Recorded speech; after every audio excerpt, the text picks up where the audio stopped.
In the turbulent era of 1940, as World War II cast its shadow across the globe, a cohort of spirited Burmese intellectuals embarked on a transformative journey to Japan. Driven by fervent aspirations for independence, they sought military training to prepare for an anti colonial struggle against the British occupiers. The daring group, known as the 30 Comrades, returned to Burma in 1941 and forged the Burma Independence Army, with the vision of challenging Allied forces. The capture of Rangoon in 1942 by the help of Japanese army marked a pivotal moment as the Japanese, in a strategic move, established the puppet state of Burma and rebranded the BIA as its armed forces, the Burma National Army. Aung San, a key figure among the 30 Comrades and leader of the state of Burma, grew increasingly doubtful of Japan's chances as the war unfolded. In a courageous pivot in mid 1944, he made the daring decision to switch allegiances. The tide of war turned, and by July 1945, Japanese forces capitulated, opening the door for negotiations between the British and the Burmese leaders. In the intricate dance leading to Burmese independence, Aung San engaged in negotiations with the leaders from Chin, Kachin, and Shan states. The result was the Panglong Agreement, a pact promising full autonomy to the areas inhabited by these ethnic minorities. A clause allowed them the option to secede from Burma a decade after gaining independence. Tragically, Aung San's vision faced a grim fate as he was assassinated shortly after brokering the historic Panglong Agreement. The post-independence government under U Nu failed to honor the accord, causing deep fractures in the delicate balance between the Burma ethnic majority and the nation's diverse ethnic minorities. After Burma's newfound independence in 1948, two formidable opposition forces, the Communist Party of Burma (CPB) and the Karen National Union (KNU), were formed. The early days after liberation saw a deceptive calm, masking the growing tensions that would soon erupt. On April 2, 1948, the tranquility shattered as the CPB initiated the conflict with gunfire in Paukongi Pegu region. The echoes of this fateful day reverberated across the nation. The CPB, led by determined communists, quickly amassed a formidable force of 15,000 fighters by 1949. Their ideological fervor clashed with the Karen nationalists, epitomized by the KNU, who sought an independent state governed by the Karen people. This envisioned state spanned the territories of Karen state and Karenni state in the lower Burma. As the conflict intensified, the struggles for supremacy intertwined with the complex landscape of post-colonial identity. The KNU's initial pursuit of full independence evolved into a pragmatic shift towards regional autonomy. The revised vision aimed for a federal system, ensuring fair Karen representation within the national government. Amidst the clashes and shifting political landscapes, a nation grappled with the delicate balance between independence and unity. The echoes of gunfire served as a haunting backdrop to the evolving stories of Burma's post-independence journey, where ideological battles and pragmatic compromises shaped the destiny of a nation yearning for stability amidst the winds of change. In the year 1962, General Ne Win, at the helm of Tatmadaw, orchestrated a coup that dismantled the parliamentary government, thrusting the nation into the grip of a military junta.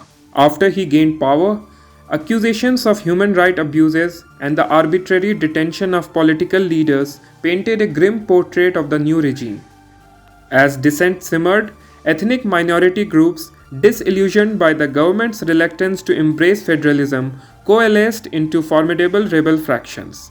Among them, the Kachin Independence Army emerged, a manifestation of resistance against the authoritative rule. The political landscape further frayed as insurgent groups, inspired by Maoist ideologies, sought to wage a people's war following failed peace talks with Ne Win's government in 1963. The Communist Party of Burma (CPB) aligned itself closely with the Chinese Communist Party, mirroring China's tumultuous cultural revolution.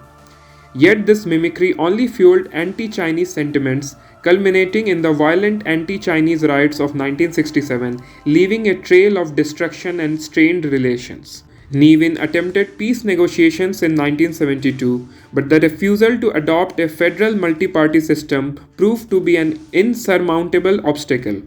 Defectors from the Tatmadaw and ethnic insurgents, disillusioned by the failed talks, retreated to their bases, leaving the nation in a state of uncertainty.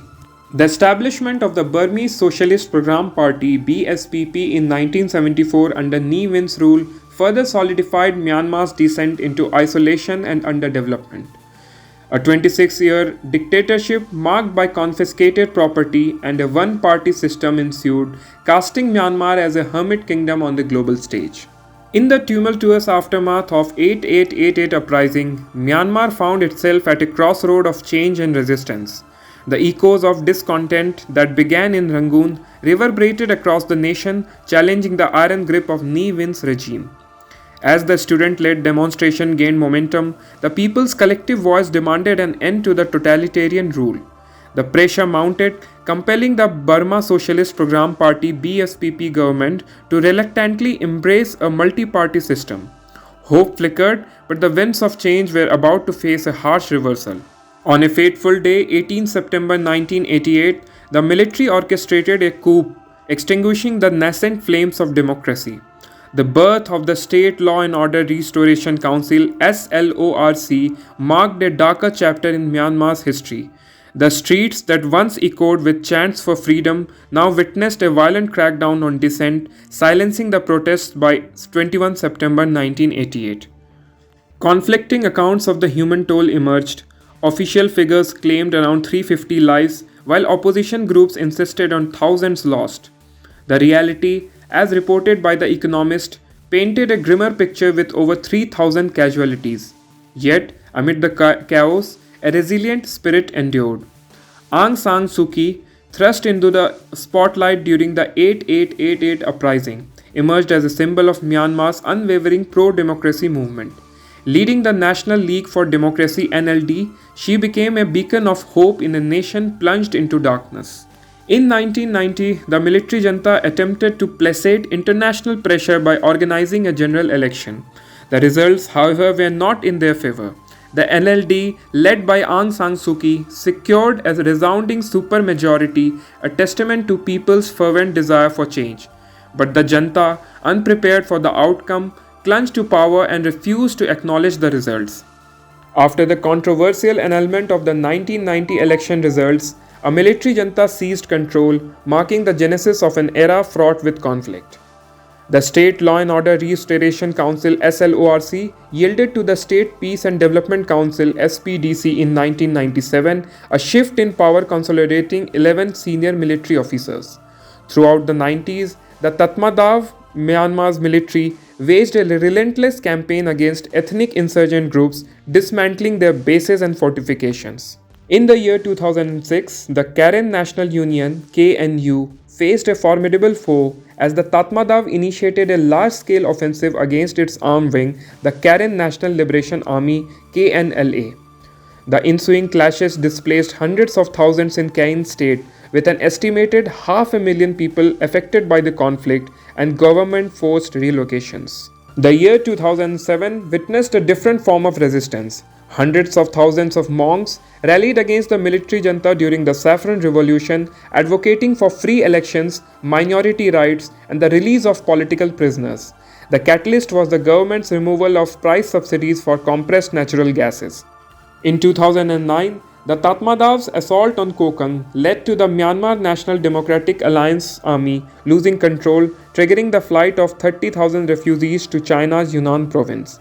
The relentless clashes continued in 2010 when nearly 10,000 refugees sought sanctuary in Thailand as the Tatmadaw clashed violently with the Democratic Karen Buddhist Army. In the year 2008, a new constitution marked the beginning of political reforms in Myanmar. Over the years, tensions escalated, leading to anti-Muslim riots in 2013 and clashes with insurgent groups. In 2015, a ceasefire agreement was signed, but the situation remained complex. The turning point came on February 1, 2021, when a military coup ousted the civilian government, triggering widespread protests. Armed resistance emerged, with protesters using slingshots and makeshift weapons. By March, the risk of civil war heightened as some people joined the insurgent groups. The committee representing the Pidungsu Haltu proposed a federal armed force while armed confrontation spread notably in Calais. Insurgent groups like Kachin Independence Army and Karen National Liberation Army intensified attacks against the military. Throughout Myanmar's history, valiant individuals fought tirelessly for Burmese independence, envisioning a nation where equality and opportunities would flourish. However, following independence, the quest for power by a few led to a series of short sighted actions, plunging the country into a prolonged civil war that has persisted for decades. The urgent necessity lies in crafting a comprehensive, long term strategy to extinguish this deep seated animosity and inaugurate a new era in Myanmar's history. It demands a concerted effort to bridge divides, foster inclusivity, and establish enduring foundation for peace, steering away from the cycle of conflict and towards a unified future where every citizen can thrive.